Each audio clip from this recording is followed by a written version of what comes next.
we try to use slopes in airfare. What have the airfares last been doing in New York and Boston and maybe even in Dallas-Fort Worth for values that you already had at the prediction time? You never want to use, even in creating slope, the value at time 0, the value that you're trying to predict, to make the slope. That's considered cheating because you don't have the value that you're trying to predict yet when you're coming up with that slope. And so that's why in the notes to homework 6, I believe I said if you're going to use slope, use the 3 values from what did I call it? T4 through T1, because what you're trying to predict is the value at time T0. Something like that. Does any of that make sense? Am I just blathering here, Veda? Yes. You're just letting the words wash over you, and you're just going to do what you do, aren't you? Any feedback, any questions on what I've been talking about? I feel like at least half of what I just said I tried to say in previous class sessions. But the official airfare data analysis assignment is, it's not as detailed as I went into for homeworks 5 and 6, because I assume you're going to be using the stuff that you used in 5 and 6. If you can find other data sources other than what was collected, it's legal to use that too. I think that's kind of hard, but I provided the databases not only for this year's class, FAIRS 25, the 25-26 academic year, as a source, and so I expect that everyone's going to use that, but I also gave you the databases from 2 years ago and 4 years ago and 6 years ago and apparently 10 years ago. I don't know what happened 8 years ago that I don't have that database for you. But so you can use any of these databases that you want and join them in order to create a regression model. But again, I would caution you against using time series like I had you do in homework 5. I just had you do that because everybody understands the y equals mx plus b model. And so that gave an easy entryway into models with a fairly good prediction rates. They sort of make sense. You have the slope, you follow the slope, and you give the next value. It just turns out that out of 3, 5, and 10-point models, the model that beats them all is the 1-point model. What was it doing just previous? The naive model tends to beat any other model, and the numbers look great, the analysis looks great until you show people a picture, until you show people a graph, and then they realize all you're using is the previous value. That's terrible. You're predicting all of my values one time unit too late, after everyone knows what that value was that you're trying to predict. Yeah, question? Were you already supposed to turn in the FAIRS?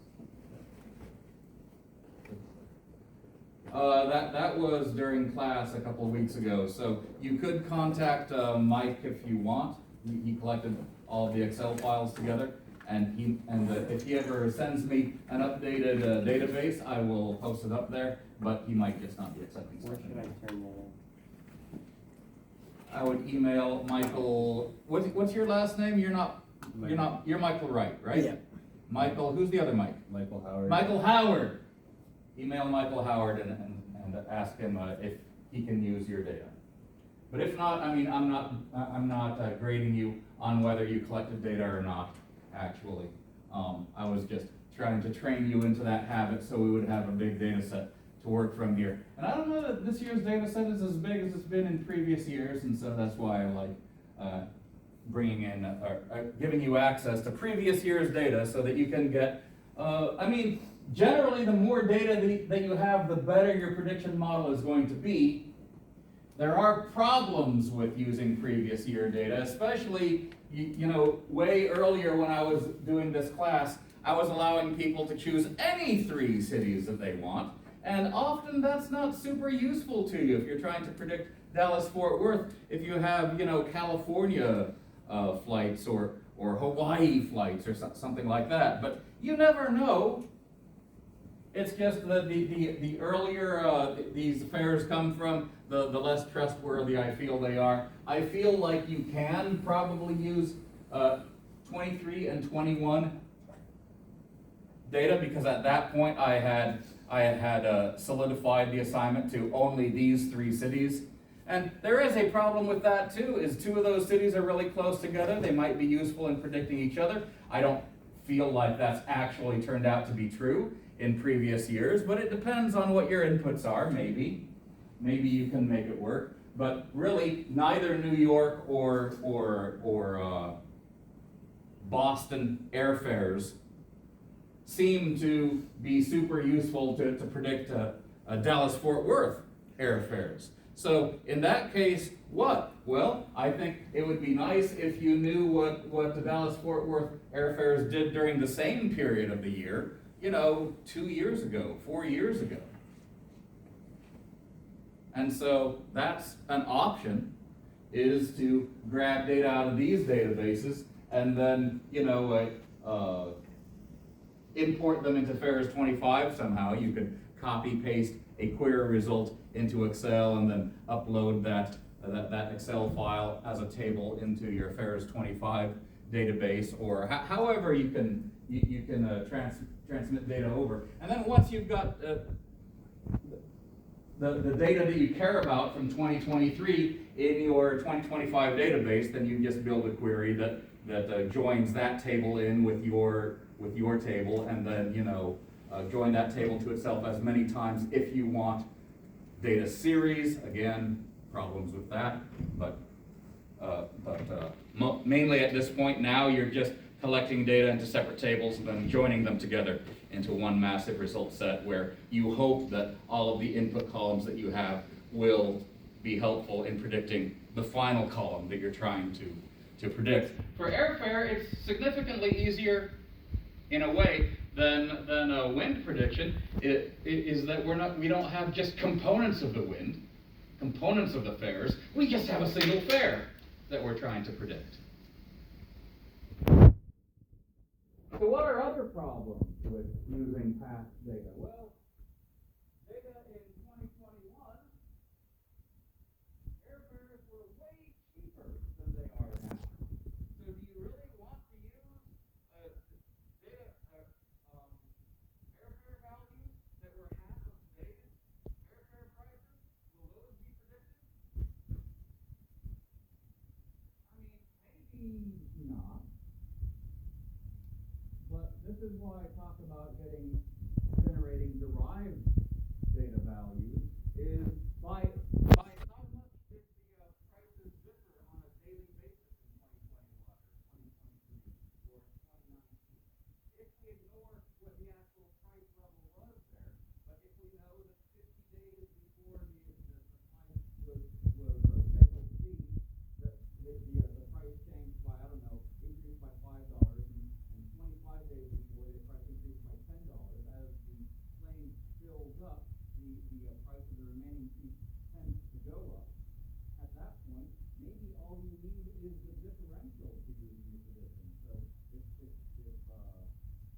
you're trying to predict the price of a ticket bought 15 days out, maybe knowing that in previous years, at about this time during the year, the price increased by this much on a daily basis, that might actually be a useful piece of information. Combine that with maybe slopes of what's going on locally in this year, and you can come up with several columns of data that might be predictive. And you always have Excel's regression model to tell you, okay, out of these 10, 12 columns of data that you've amassed, only these 3 seem to be worth anything, seem to have any predictive value. And so that tells you pretty quickly, okay, well, these 3 columns are pretty good. I can throw out these other 9 columns, and you can come up with another group of columns that hopefully will be more predictive. And one of the things that I ask you to do in this assignment is I try to force you to work on it in teams of 2, primarily so that we can, with 14 people in the class, get 7 groups together in the 2-hour period that we have. So this assignment will be due on the final exam date. I'm not giving you a final exam. The final exam is your team presenting your results on this data. Now, historically, what I have discovered is if I give you guys 2 weeks to work on this analysis for me to present on the day, then I find out that every team just got together the night before and threw together a bunch of crappy data that didn't really work, and they come up with graphs that, okay, they're colorful, but they're terrible predictors. And so I'm giving you 2 due dates on this one. The first due date is 1 week from today. I want your team to give me preliminary results. I'm trying to force you to get to work on this like a week before it's due. So on the 8th of December, your team is going to give a presentation, I don't know, 3 to 5 slides long on, here is how far we've gotten on predicting Boston, how far we've gotten on predicting New York, and how far we've gotten on predicting DFW. These are the things that have been helpful to us. This, by the way, it also helps us spread out knowledge. A team that is having no luck with anything that they've tried, they can see that team was able to come up with something using slopes or whatever, and so that encourages people in this class on different teams to talk to each other and spread out their knowledge, and also gets teams working on this project more than a day or 2 before it's due. So those are the positives I see to that. And especially if one of the teams can dig out some valuable gold that everybody else has overlooked from previous historical data, that would be pretty great. What was the slope like 15 days before departure date in 2023, in 2021, in 2019? And if somehow those 4 columns help the model give a pretty good prediction as to how much the price changes in 2025, that would be pretty awesome. But it does take some pretty focused work and some person's idea early on to get that to work in time to create a graph and make a presentation showing the methods that were used in order to come up with a fairly good predictor model. And even if your model doesn't end up being super great, I still like to see the results. Again, the measuring stick that we're going to use for these models is RMSE, and so I'm interested to know what are the important predictor factors, if any, for predicting a Boston flight, for predicting a New York City flight, for predicting a DFW flight. And if your RMSE is, if it's as bad as like 50%, 0.50 or 0.5 something, that's fine. What I like to see is, these options for New York City gave me a 0.55, but these same options for Boston gave me a 0.67, and so that's sort of interesting. Sometimes there's some data that's more relevant for one prediction scenario than another prediction scenario. And I'm just asking you guys to do some of this preliminary research to figure out, okay, these raw data values maybe aren't really good for us, but maybe if we combine them in some way, if we subtract value today from value yesterday and get a difference and maybe a series of differences, maybe for some reason that will be helpful. And maybe it's not differences in airfares, maybe it's differences in something else that we have access to. But mostly, for airfares, all we do have is airfares. So now we have airfares from different years as sort of stand-ins for geographically different towns in our wind prediction model. Now we have airfares in different cities and in different years that we can hopefully get something out of. At least slopes, as some and probably differences as generated data series that might be helpful. Does that make sense? Let me look at this.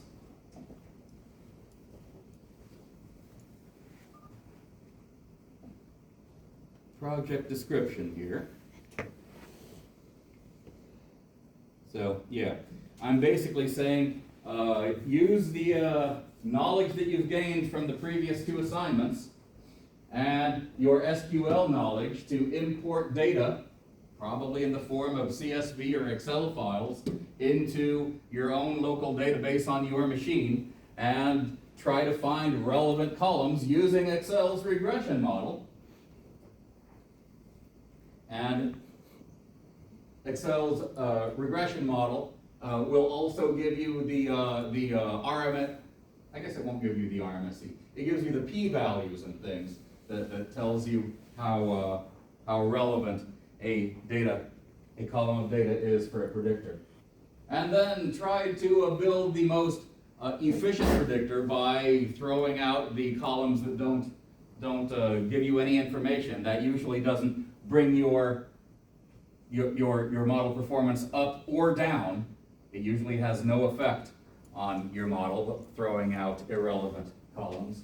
And so feel free to do that. But try to find some combination of data columns from either previous years or this year somehow. Differences between slopes. It's a potential predictor. I don't know how useful it would be, but whatever you can come up with that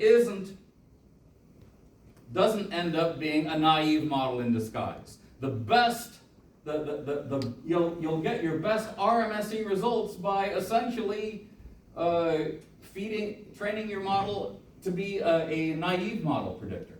It'll give you great RMSEs, but I'm asking you to present this in front of all of your peers in the form of graphs so that it will become immediately obvious to anybody when somebody is actually using a naive model.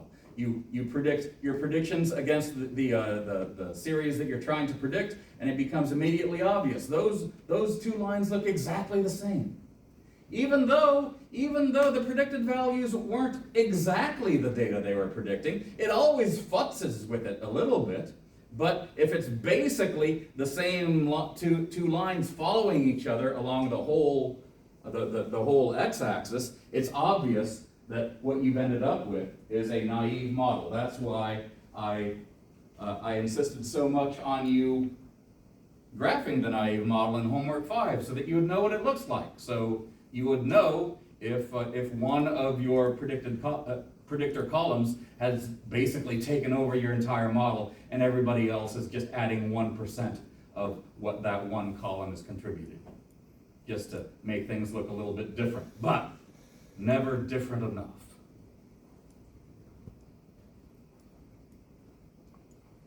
That makes sense? Any questions?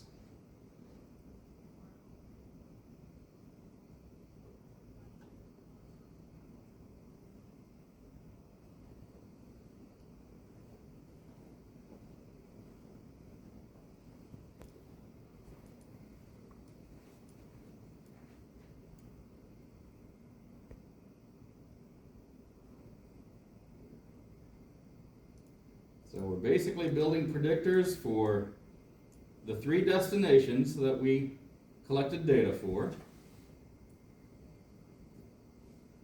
I'm going to show them in a PowerPoint presentation.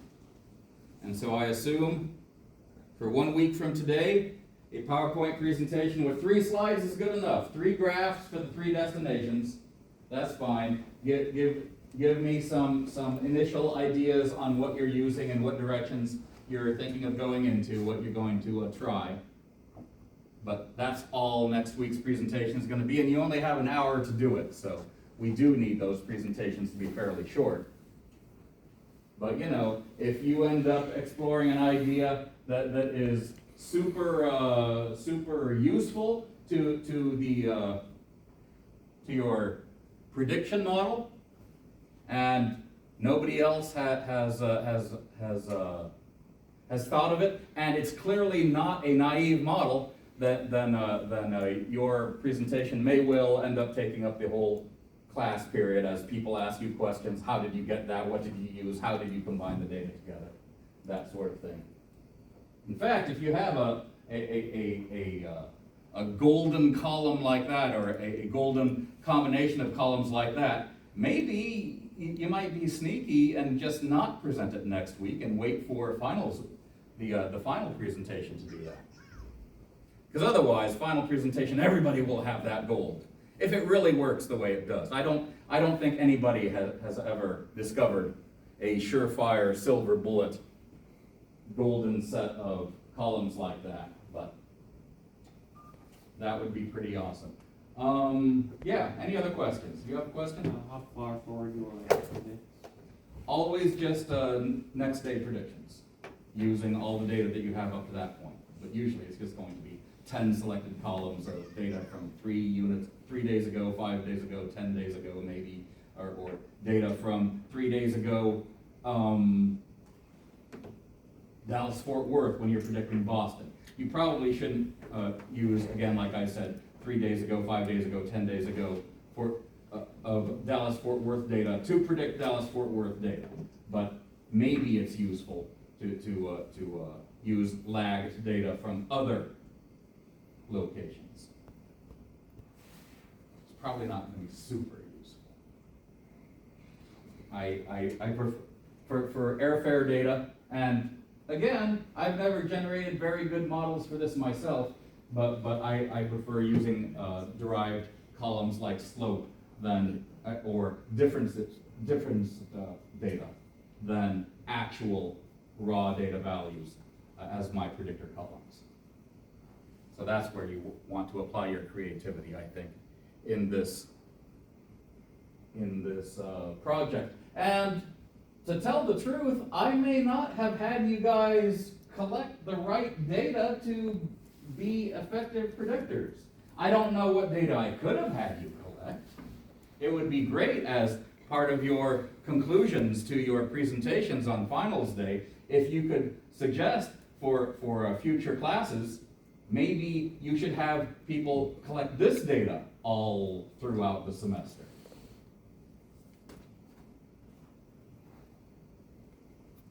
Because right now, the only numeric values we have in this data set is the fare. Everything that is derived is probably going to be derived out of that fare column. Multiple copies of the same table self-joined together just so you can get differences.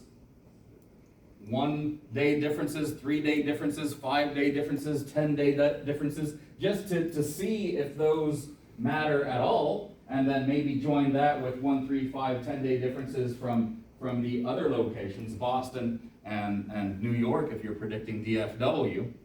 And chances are the regression model will say, yeah, I don't see how any of these are helpful to me. But you have to try with some experimentation before you feel like you know this well enough to say, okay, well, I bet I should go in this direction. And maybe that will up my prediction effectiveness like 10% over 50%. And maybe that's the best I can do.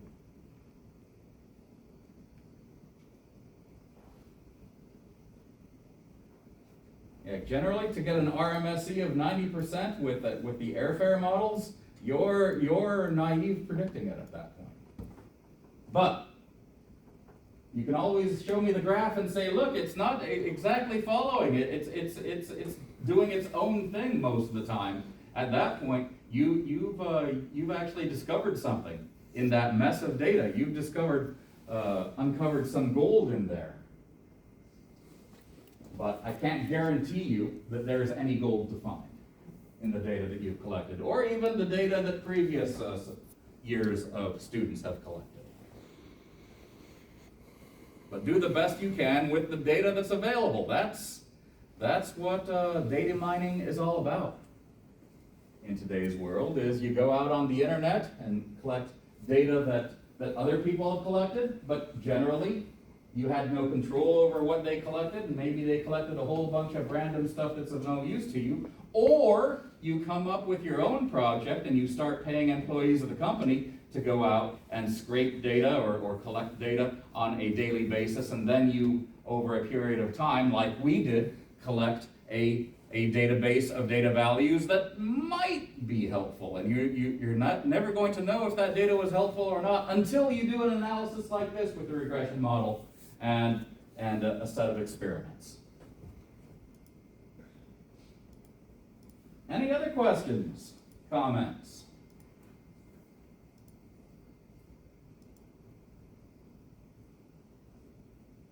Frankly, I think your homework 6 wind predictor models are going to look much better, results-wise, than the airfares models.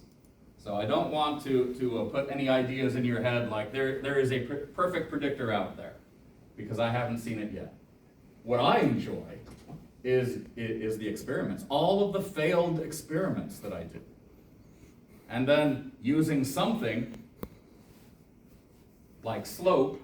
I shouldn't keep on insisting on slope like that, because a lot of students didn't find that necessarily very useful. But it seems like slope, in the absence of anything that's super useful, might actually bump up a 50-50 model to, a 60% good model.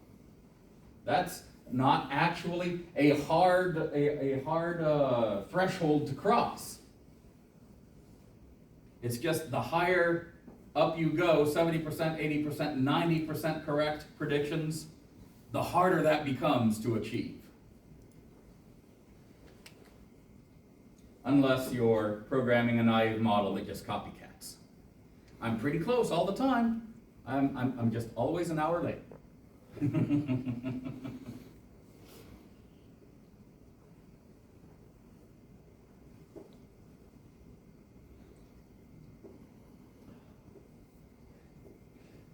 No other questions or comments? All right, so there's one thing that bothers me that I haven't gotten all the way through my Chapter 3 PowerPoint.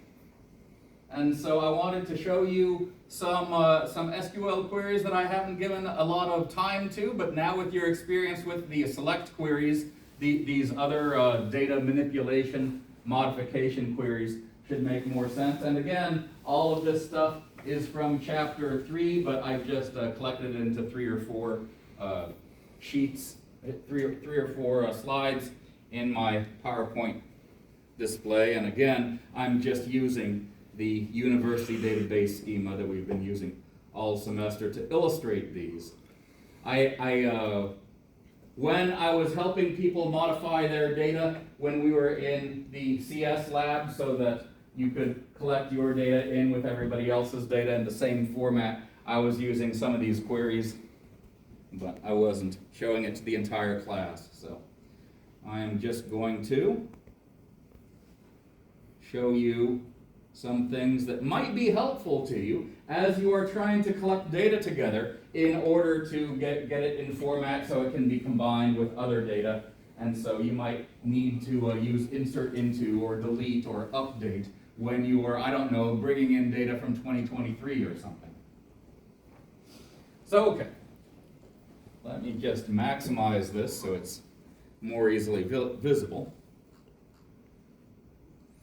But we've been using select and select into queries for the most part. And select and select into is used to create tables, right? So out of some existing tables that you have, you can do some inner joins and then gather together a bunch of data columns. And then once you have a nice collection of data columns and you kind of like this to be a table on its own, that's when you use select into, using all of the inner joins and column names that you've gathered together to get your perfect set of data.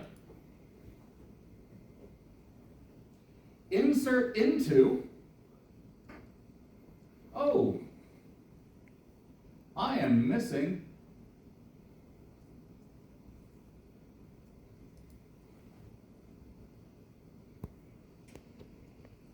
Oh, this is just inserting a single row into the course table. And so that's probably not going to be super useful. Select into is probably more what you want to use when you've got multiple tables and you want to build something into a table. But if you are just adding a single row into a table, that's what insert into does. And so you specify the name of the table you're inserting into, and then generally it's going to be the entire schema of that table, so all of the column names in that table, and then after the values keyword you're providing the values that go into each column. But yeah, that's just adding a single row. That's probably not going to be the most useful query pattern that you have. But again, the book has further examples, and maybe some of the insert into examples will be useful to you.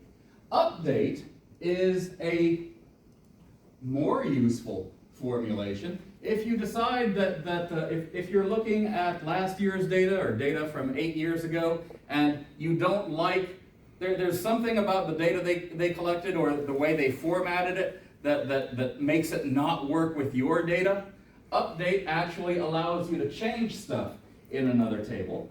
So let's look at this first query here. If we're updating the course table, and maybe before the title of CS3507 was just databases, and you want, but in your data, it's intro to databases, and so you want last year's data collected by somebody else to also say intro to databases before you combine their data with your data, for example. You can say, in this course table that I have, I want the value in the title field to always be the string intro to databases, where the value in the course ID field is CS3507. And so again, I think it was a string value in the university schema. But basically, this will change multiple rows. This will change every row in a data set where the value in the course ID row was CS3507. In this case, for the university database in the course table, there was only one course in that entire table that had the course ID whatever it was, but I'm just going to call it CS3507. And so in the university data set, this would only change one row in the course table. But in the airfares table, you're looking at rows where they have some flight number, Delta flight 3562 or whatever, and you want to change all of those destinations to DFW, for example. So you could say update airfares 25, set what did I say? Set dest equal to DFW, where flight no is equal to this, and flight company, I forget what I had you name the field that has delta or TWA or whatever, but where flight company is equal to DL. And so that's how you can use update to change a bunch of data in some table that you've imported, but you've realized that this is not going to fit with the data that you want to combine it to, because for some reasons the names that were used, maybe they were spelling out delta rather than just using two characters DL, and so you want to make that data set look like your data set before you select, you interjoin those two tables together and select all of that into a new table that you're going to build your model out of. And so you can change multiple column values based on some pre-existing column value. So update is an SQL query that I tend to use a lot when I'm trying to massage other data to fit with data that I'm trying to combine it with. And again, I mean, 95% of what you do can probably just be achieved with select and select into. I'm just trying to show you some options to put ideas in your head should you run into a situation where you realize, oh, I need to change all of these values before I combine them in with this year's values. So update, fairly useful. Insert into, probably less useful. Although you can use a for loop to insert 1,000,000 values from one table into another table, then insert into becomes useful, but I never told you how to use SQL within like a C++ or a C# or a Pascal program. So I don't assume anyone's going to be doing that unless you've been doing research on your own. And often what I'm going to do, especially on the day where everybody is in the CS lab and trying to gather their data together, if somebody has, some rows where they forgot to collect the flight number or something, and so they have a bunch of blank rows, and I can't insert that data in with everybody else's data. It's sort of useless if you don't know which flight this is that you're tracking, especially if you want to combine this flight's airfares with other people who are also tracking that same flight.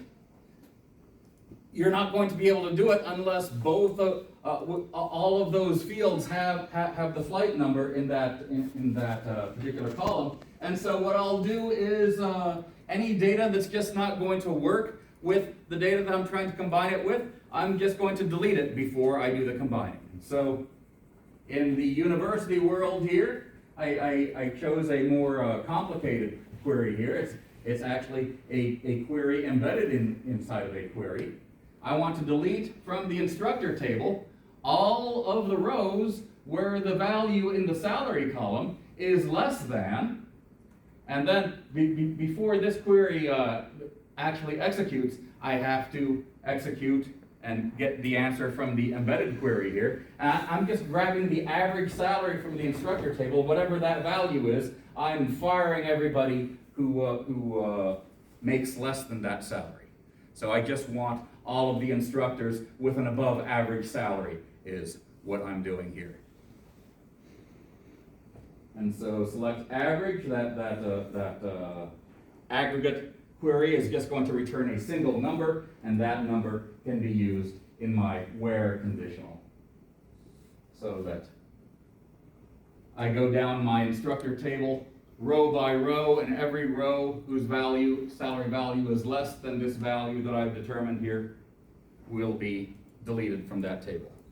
And this effect is permanent. You can't Control Z and get back data that you've deleted. So often, I will make a copy of a source data table before I do deletes, just in case I need to back up to my original data. Because after a delete happens, Microsoft Access asks, hey, do you really want to delete 97 rows from your table? And if you say yes, then they're gone forever and irretrievable.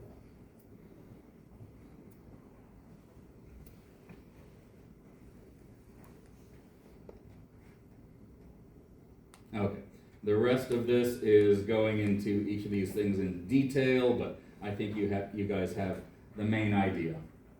Updates and deletes can be used to massage data sets that you're planning on combining in with the data set that you're working with. I assume that you would use these with the previous year data sets and trying to integrate those with the 2025 data set. If, that seemed to make sense to you. I don't feel like just using the 2025 data set, you're going to be able to get a whole lot out of that.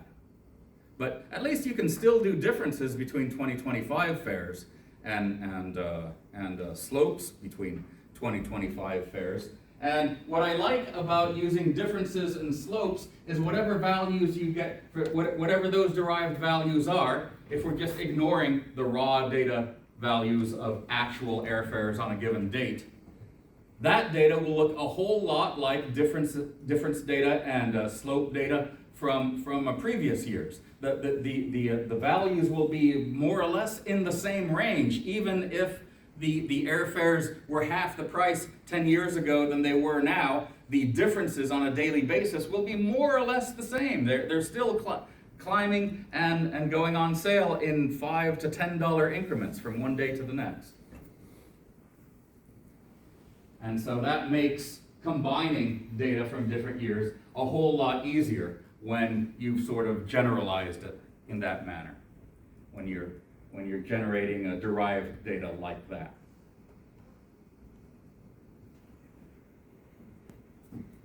No other questions, Veda? Veda, one question. And it can't be, can I leave now? Okay, you can all leave now. Okay. I will see you guys back here on Wednesday, but mostly, I don't know how much new material I'm going to cover. I'm mostly just going to hope that you come here and start working in teams on this data, and I'll just be the scribe on the side who's trying to help you along and suggest SQL queries that solve your current problems. All right, okay. See you guys back here on Wednesday. And if nothing much happens, I may dismiss you early.